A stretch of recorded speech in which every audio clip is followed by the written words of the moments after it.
Yasas.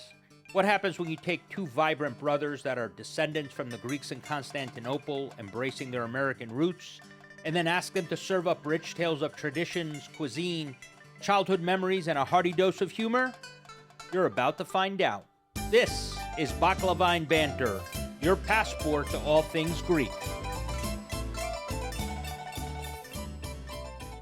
Hey, welcome to another episode of Baklavan Banter. I'm Petraki. And I'm Soto. Hope you guys had a great week. So mom this weekend. Uh-oh. But, what happened? Their microwave stopped working. Her microwave did?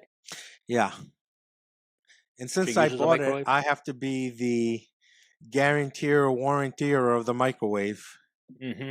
You know what I mean? Mm-hmm. So we had to go to Best Buy to pick one up. She Yeah. wanted me to find the exact identical microwave. And? Luckily, the last microwave I bought, it was the newest model out. Mm-hmm. So was able to get the most identical one. But the fun part is, like I told you, we went out to dinner because she wanted to try this restaurant. Now, I'm not going to tell you the name of the restaurant. That's probably But a safe. That's probably a good yeah, idea. I'm going to go with that. I don't need any defamation lawsuits. Uh-huh. But look, all right. You know, she saw this place. Does it look nice outside? Sure. Does it look nice inside? Sure. Was the food great? It was okay. But you know how she is. She's picky about everywhere we go, all the food she tastes. You know, so I said, let's start with, the true test is the calamari. Mm-hmm. So we got a calamari, we got these crab and cream cheese like wontons, like almost like Yeah. it was like a variation of a crab rangoon. Yep. But it seems like they wrapped it almost like in a thin um like a spring roll wrap, you know. And they were great. So we're sitting there, and I said to her, "How's the calamari?" Eh. I get an eh. So then I'm like, "How are the wontons?" Eh, they're not bad. I said, "All right. So what do you want to eat?" Oh, I don't know what I want to eat. So she starts looking at the menu. So I just said, "All right. Well, you're having ribs." You know. So the ribs come. They weren't bad. I tasted them myself. They weren't bad. And then she's like, "Should we try the dessert?" We'll try the dessert. So she goes, "All right, let's get a tiramisu. We'll share the tiramisu." So I taste the tiramisu myself first, and I'm like, I'm going to be honest with you. It's better than the calamari. And she's, yeah, it's better than the calamari, but not great. Yeah. So that was the weekend fun. So in other words, status quo.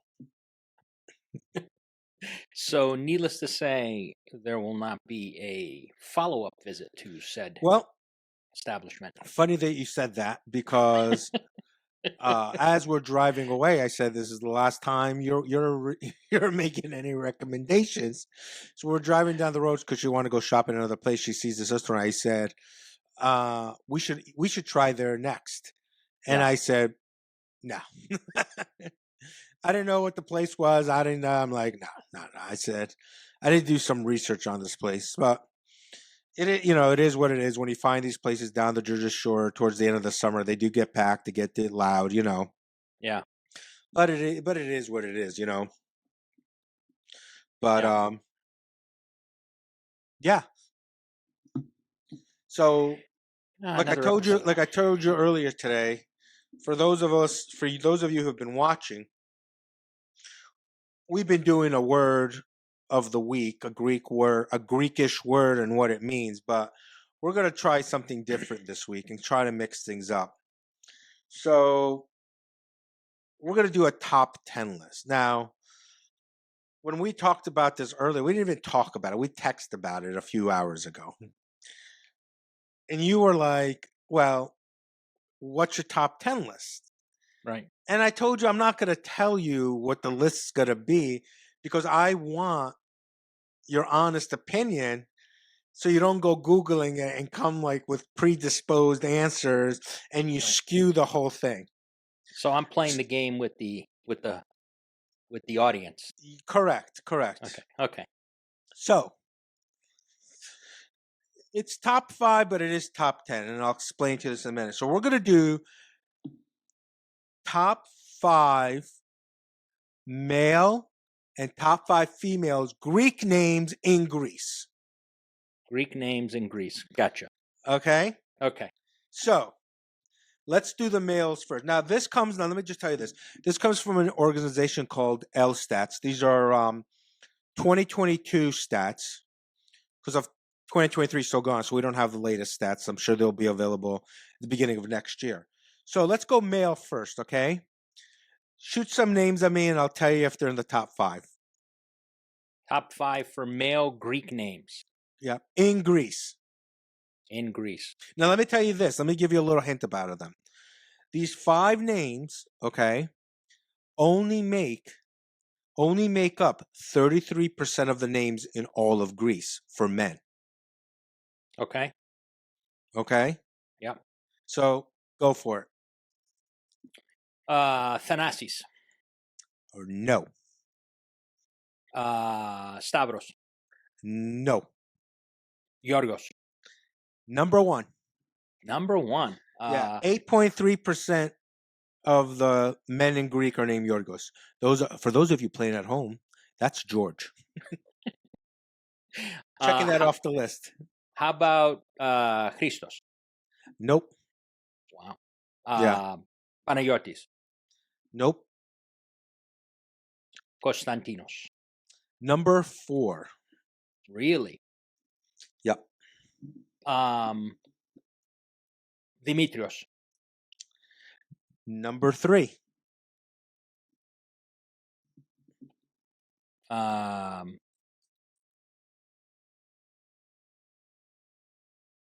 Yannis. Number 2.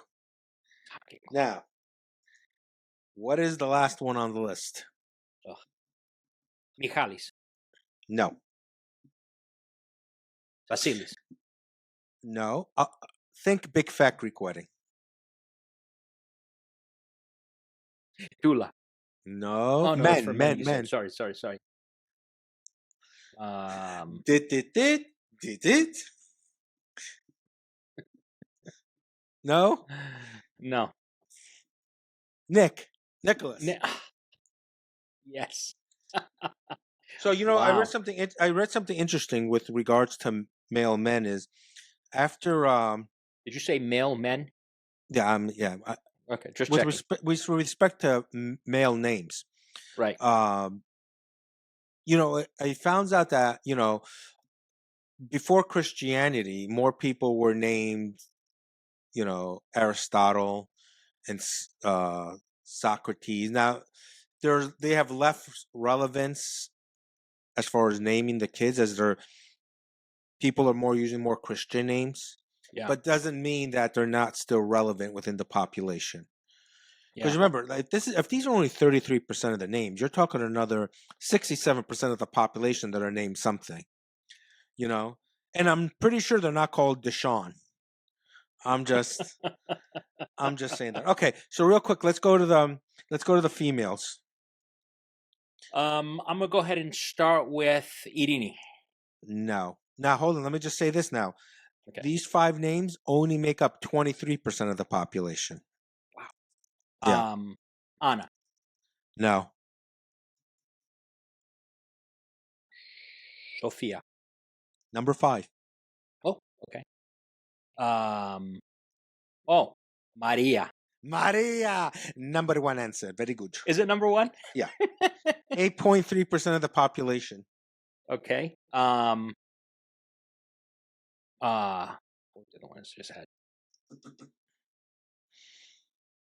Evangelia. No. Eleni. Number 2. Great job. Okay.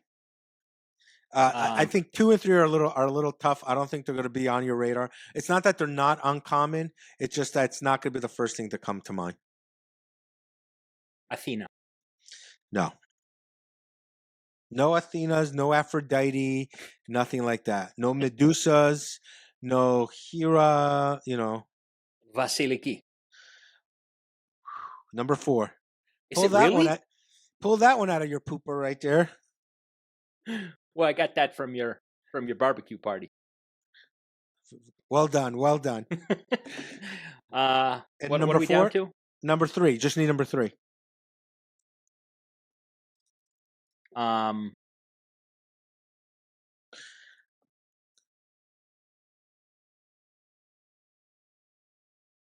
Daphne. What was it? Daphne. No. I'm going to give it to you so we move along. Otherwise, we'll be here for like 3 Okay. hours. Yeah. It's Katerina. Katerina. That was tough. Now, I'm going to tell you, if I didn't know these, there was no way. I would have gotten Maria. I would have gotten some of the males ones. But I there wouldn't is have no thought freaking way I would have gotten these. Maria and Eleni I could see. I Yeah. wouldn't have put Vasiliki in the top No, like what? 5. Like Yeah. This is almost like that scene in Ted where yeah, he had to yeah, guess his girlfriend's name. yeah. Oh, is there a Lynn in the middle? Next time we should do one where you take that list and you Yeah. come up with their English equivalents, because that gets to be fun. I mean, some of them are easy, like Yannis Yeah. and John and things like that, but Yeah.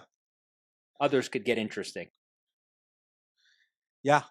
I'm telling you, this was tough. Like I was looking at this, no way in hell. You could have And given me $100 a name. I would have left broke. and apparently no Petrakis or Soto in that list. Absolutely none. None. Zero. So why don't you go ahead and talk about That's what awesome. you wanted to talk about today? Yeah, so it's always interesting to find, I don't know what you want to call it, Greeks making history, or Greeks in overall culture, especially in this country. And so one of the things I had come across, this was a while ago, I'd come across this article that basically talked about, well, let me set the stage. So when Greek immigrants started coming to New York in the early part of the last century, I would say between 1880s and 1920, part of what they brought is that Greek culture, their coffee culture, they basically created the ubiquitous diner that we know today, and sort of the sidewalk push carts of selling food and coffee and things like that. So if you were going to have breakfast, lunch, dinner, if you were going to have coffee, you were probably buying it from a Greek establishment because they set the trend when they came in. So fast forward, 1963. The Sherry Cup Company, which produces the disposable cups for the hospitality industry and so forth, set out to produce a to-go cup, coffee cup, that would appeal to the Greek vendors. And they had an employee in the company's marketing department. His name was Leslie Buck, Buck, who himself was an immigrant Holocaust survivor from Czechoslovakia. And so he was basically given the task to go sell cups to Greek vendors, which you could probably imagine is an interesting task. So at first, our friend Leslie has no luck.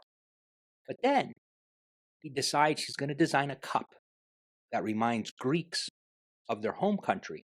And he's going to use the blue and white. And if you know the cup I'm talking about now, and I'll show it to you in a second, he designed a blue and white phrase on it that says, "We are happy to serve you," on every cup. Now, Buck had no formal training. He did a tremendous amount of research into Greek culture, and he dreamed up what the colors, take the colors from the Greek flag, put a message on there, printed in sort of Greek style letters that said, "We're happy to serve you." Throw some trim on there and put a picture of an amphora, which is a two-handled vessel that was typically used in ancient Greece. And I think the Romans had something similar for carrying a liquid, but because he had a thick accent, his pronunciation of it instead of amphora was Anthora. And that's what created the Anthora cup. Now, this is a ceramic version of it that I have for coffee. And this was the first of its kind. It was the first of its kind, and you could see the picture here. That's actually the amphora, and you could see that mustard color and so forth that became famous. And these came in two sizes. I think it was 4 ounce or 6 ounce and a 10 ounce. But it was the first of its kind for a number of reasons. One, it has no handles, right? So it's an innovative design. They knew all New Yorkers needed coffee, and as I said, the Greek diner deli was where you were going to get it.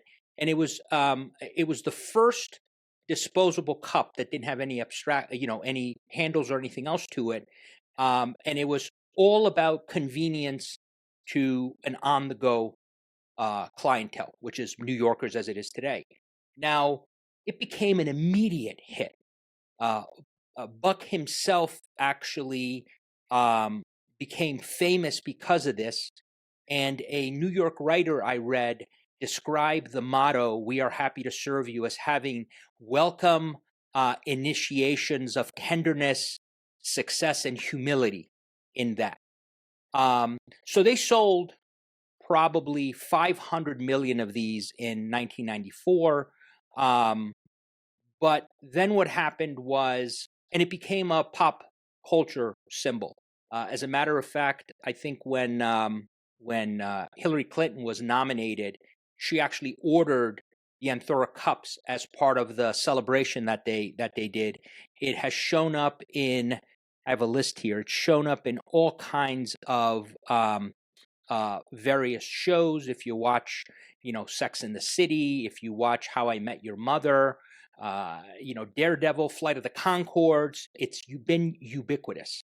At some point, the brand was sold off. Knockoffs started to be created that were slightly different, and then I think the brand was actually sold to the Dart paper company or cup company, and they basically started reproducing the original. In the meantime, you can actually buy the ceramic one from the website of the Museum of Modern Arts because it became such a symbol that they created a permanent one, if you will. So again, I think that's a cool story because even though it wasn't necessarily created by somebody who was Greek, it was created by an immigrant, Leslie Buck. But the impetus for it was because of the beachhead that the Greek immigrants in this country, and specifically New York City, created by creating that landscape of the modern diner, eatery, coffee shop, and they ultimately became the audience for selling this, and the rest, as they say, is history. But how is the coffee? Well, it depends on what kind of coffee you Well, get in remember, if here. if you're going back 60 years ago, it's not like coffee was today. Well, it's You know, funny because part of what came out of this story too is that Greeks also introduced their coffee culture. So I wonder. I mean, I wasn't still born at that time, but I wonder. This is another question for somebody in the audience: was the coffee that you would buy back then different from uh, coffee today because of yeah, now everything has become the mega brand, right? It's become Starbucks and things like yeah. that, and so it's I an think interesting back evolution. then, in specifically in New York City, uh, I think Chock full of nuts was huge. Chock full of nuts used to Yeah, have their own cafes there at the time. right. So I'm just curious what kind of coffee was served in these diners. I can't speak. I don't know if I think Sanka was around, but decaf wasn't big then either. You Yeah. know, I think decaf was very expensive at the time for that extra processing that had to be done to it. But yeah, when you think about it, I don't think I can't speak to this. Like, I can't imagine somebody in the Midwest knowing what that cup is. Well, and the interesting thing is there was also the New York Post had dubbed these cups as the top in the top 10 things that are quintessential New York City. Yeah. And then that was inspired by something that the BBC, the British Museum's BBC radio series that had recruited a bunch of historians and museum curators to identify the 50 objects that would Hmm. embody the narrative of what is New York City. This was one. Yeah. And so anyway, I think that was a neat story. There's actually somebody I read who's actually collected. I don't know how it started, but collected different versions of this because, like I said, when the original design, when Sherry was no longer producing it, then it was sort of open. You had the kind of the counterfeits, and there was Yeah. little changes to it to try to mimic it and kind of catch the lightning in a bottle, if you will. Yeah. I mean, I remember going to the city. They were like dime a dozen. Everybody was holding them, you know? And the funny thing is, you know, when you think about it, it's like you almost made you feel like it almost made you feel like every diner was owned by Greeks. Like, you know. But I think there's a lot of places now that even that aren't owned by Greeks that still use the cup just because how popular they've become over time. Yeah, well, and again, it's like we said before. I think it's interesting that so many. If you didn't come to this country and back in those days and immediately be able to open a diner or some kind of Yeah. a food establishment, then at at minimum, a lot of Greeks came in and became the dishwashers.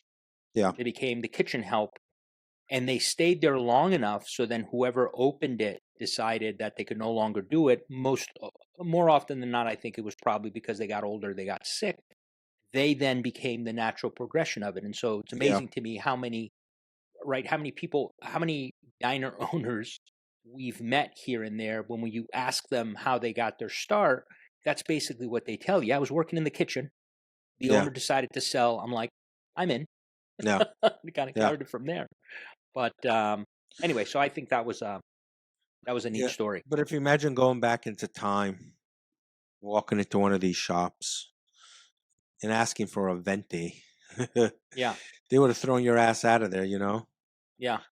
And 10 and the other, ounce. That's all we have. 10 ounce. no more coffee for you. Yeah. Um, and the other thing that I think we touched on it maybe in the first episode that I'll bring up again with these diners is during the civil rights movement, where whites and blacks were being separated at places like at eating establishments. The one area where African Americans were accepted without a problem were the Hmm. Greek-owned establishments, and so there became this kind of symbiotic relationship between Greeks and African Americans in this country because Hmm. to Greeks, and you could imagine this, they were strangers, they were xenos in this country as being Yeah. Greeks. So who better to see somebody who also seems to be on the short end of being accepted to say, "Oh, sit down, drink our coffee, eat our food." To us, you're another customer. Yeah. On one hand, there's no issue there. So I always thought that was kind of an interesting extension of those diners and those food establishments. Yeah. No, it's really interesting. You know, I've been watching on History Channel the history of food, and which is really interesting. You know, because it goes back. I think yesterday, I think they run it on Sundays. They were talking about the history of candy bars. You know, with Yeah, Hershey and Mars. But I'm surprised nobody has never really done a show on this. Like, you know, the evolution of Greek food in America. You know, where you went from more of a sit down to a street vendor menu, you know. So Adam recommend if you're watching this, you can do a show, you know, on History Channel or Food Network, you know, chasing the gyro, you know, something like that. yeah. There's another story along those lines again when you touch on the Greek influence in this. I think it's is it Virgil's the Barbecue place? barbecue place? Yeah, and they're known for their chicken wings. And if I remember the story correctly, at one point, what became Virgil's was owned by a Greek proprietor, and their poultry or meat purveyor came to Yeah. them and said, "I've got these chicken wings. They're basically scraps. We can't do anything with them.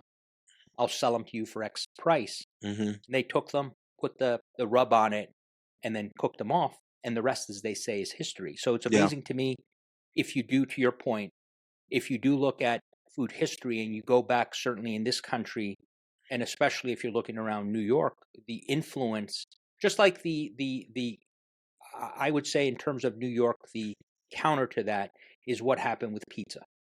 Is you had the Italian immigrants who came and took something that they knew in their country and opened up, the Lombardis and so forth with the coal-fired ovens, Yeah. that then made pizza, started making pizza what it's become today, national food in this country. But it was really that beginning, which is just, it's just Yeah. incredible. But then the Greeks said, "We can do pizza. Are you kidding me? Democracy, mathematics. We can do pizza. Very good." Which leads us to, again, 1963, 60 years ago, and the the beginning of Elio's Pizza, which Yeah, was started in Long Island, and in Great Neck, actually, and by three Greek guy, um, Elias Betsios, George Liolis, and Manny Chelios, and they took the combination of their names, became Elios, but um, I did a little reading, and we've been saying it's not called Elios. Elios is Americanized. It's almost like they Italianized it, yeah, right? It's really Elios. yeah, Okay. yeah. But here's the guys, they created a pizza. And what a lot of people don't know is they created them as square pizzas, Right. square slices. In 1967, they actually came out with the 9-pack of pizzas in a box. And they were made that way because they can fit in toaster ovens. Yeah. Toaster ovens were starting to make an appearance in U.S. Kitchens. So it was a simple way for people to make pizza at home, and it was quality at the time, you know. And it's really, really, really, when you look at the history of it, So like I said, they started in 1963. By the 80s, they were outselling competitors in New York, Boston, and Philadelphia for their pizzas. You know, um, they did extremely well, so well that, if you've heard of McCain Foods, which is a Canadian company, ended up acquiring them in 1988. Um, so McCain, if people know McCain's for their French fries, they're Right. also the ones. McCain also produces French fries for McDonald's. Oh, So, really? fun fact, yeah. Yeah. But what they did is they went in and they were looking to acquire other items other than French fries, and they went into the frozen pizza business. So they bought a slew of different companies from across the country. Um, but they decided that they're only going to limit Elios to the Northeast. So people in Chicago, the Midwest, down south have no idea, unless you grew up in the East Coast, what Elios is. And I think in early 2000s, they were pulling in $36 million just on Elio pizzas. You McCain's know was. what's that? McCain's was. McCain Foods was right. Yeah. And then down years later, I think um, there was There was a company in 2014. McCain decided that they're finally going to dump their pizza business, I think in 2014. And they ended up selling it to a German company Yeah. it's called Dr. Ofector. Now they own a whole bunch of other things. All throughout this, though, it was continued to be made in Lodi, New Jersey, where it continues to be made today. Um, But then what happened is, in 2000, they ended up dumping it to another company. This woman from New Jersey. Um, the name of the company is called GA Productions. I think they're based out of Mount Laurel, which is near Philadelphia. Yeah. Uh, but again, she's been certified as like a female owned company, so she's gets kudos. She got a lot of kudos for that. But again, for 60 years now, here we are still being made in Lodi, still Yeah. local to the Northeast. And for those of us, if you grew up in the Northeast, New York, New Jersey, Connecticut, Massachusetts area. Listen, this is the pizza that was served to us during lunchtime on Fridays at school. Right. Square pizzas. Right. But again, we're seeing another contribution by Greeks in the United States, time and time again. Like who would have known? Like three Greek guys who immigrated in I think,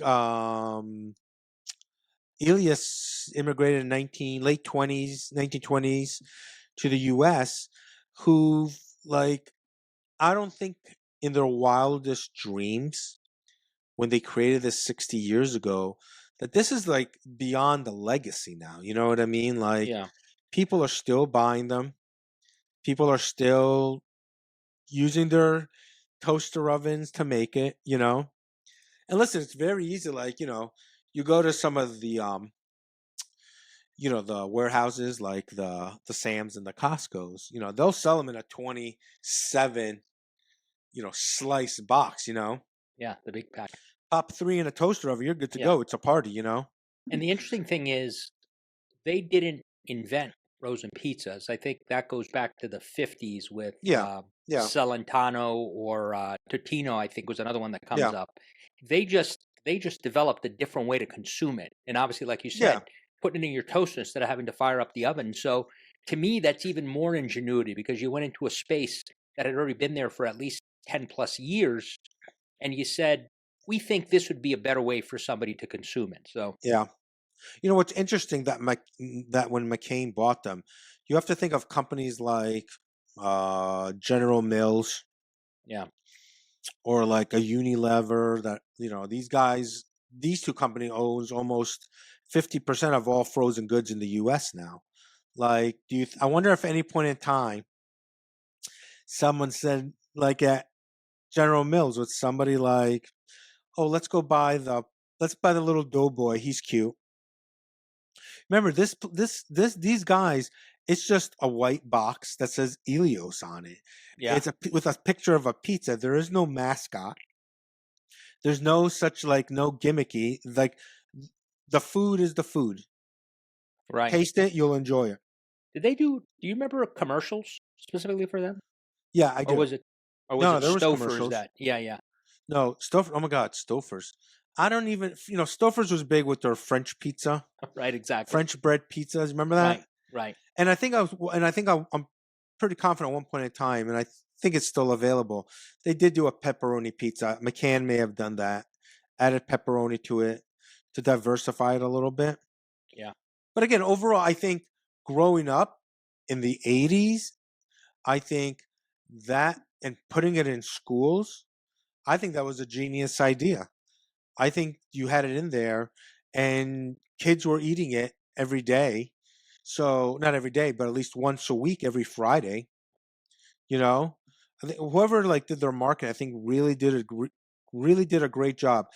Even though it was regional, I think they did a really good job in getting the most out of it for being just in a small section of the country.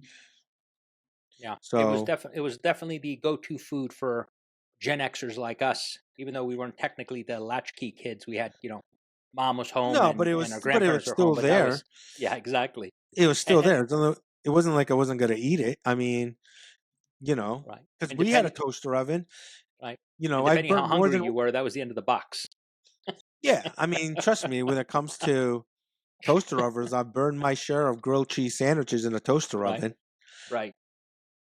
Yeah. So But I think yeah, so if you haven't tried it, like you said, I think it's still, and I don't know if you get it from a Costco, whether you can find it anywhere because they're a big distributor, or whether it's only in the no, Costco in the Northeast still.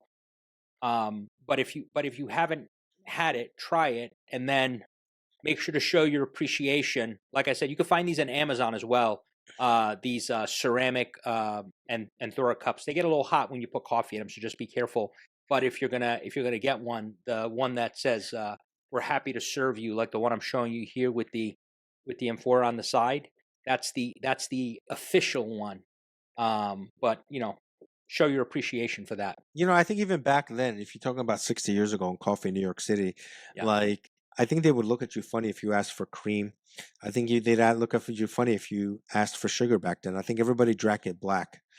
There's no coffee or milk there's no milk or sugar in the coffee. And I really don't have anything to base that on, but if you look at, I'll do a little Galaxy Quest historical footage, an old TV shows like you in the 1950s, you have your I Love Lucy's and all these different programs. Anytime went into a cafe, you said coffee, there was never sugar, there was never any milk. So we Yeah. can dig down a little bit on this and find out. As much as I just realized that I'm going to reach out to Ellios and see if anybody at Ellios wants to come on and talk to us about their history. Because Genius. if you go to the Ellios site, they do a pretty good job on telling you what the history is on there. They kind of have it outlined. Yeah. Uh, so maybe I'll reach out to their PR department. Maybe we can get somebody on who wants to kind of uh, discuss a little bit. Um, since they've been sold and resold, I can't imagine anybody within the original founders is still working for the company. But hey, Elios, listen, we would love to sample your pizza on the air. Love to. I think if you can send, 9 slices out west and another 9 to I'll come to Lodi and pick it up. No problem, right? Not too far from me. I did see though that you can get Ellios Pizza. You can get it in Los Angeles. Oh wow. Yeah, that doesn't kind of surprise me a little bit. A lot of East Coasters, but again, it's Sure. not in the New York City area. There's 3,200 vendors, I believe, if I saw it correctly, where you Yeah. can get Ellios Pizza. And once again, just to remind those that are listening, we talk about Elios, we talk about the Anthora Cup. There is no sponsorship or anything else at this point with any of this. This is just from a point of interest to us that we thought you would enjoy. But I agree. We'll take the pizza. Oh, and we'll take an interview, because I just think, like everything else we've been talking about the last few episodes, this is really interesting stuff that I think Yeah, people will find. It's different than the typical, I think, Greek related content that you hear, which is part of what we try to do. yeah. And we would love a tour of the production line too, but I'm sure there's signs there that don't touch the product Yeah. on the And line. This slice or this slice? This slice? I got to take all of them. So, yeah. all right, guys, I think this wraps it up for this week's episode. Have a great week. Have a great weekend, and we will see you soon. Yes.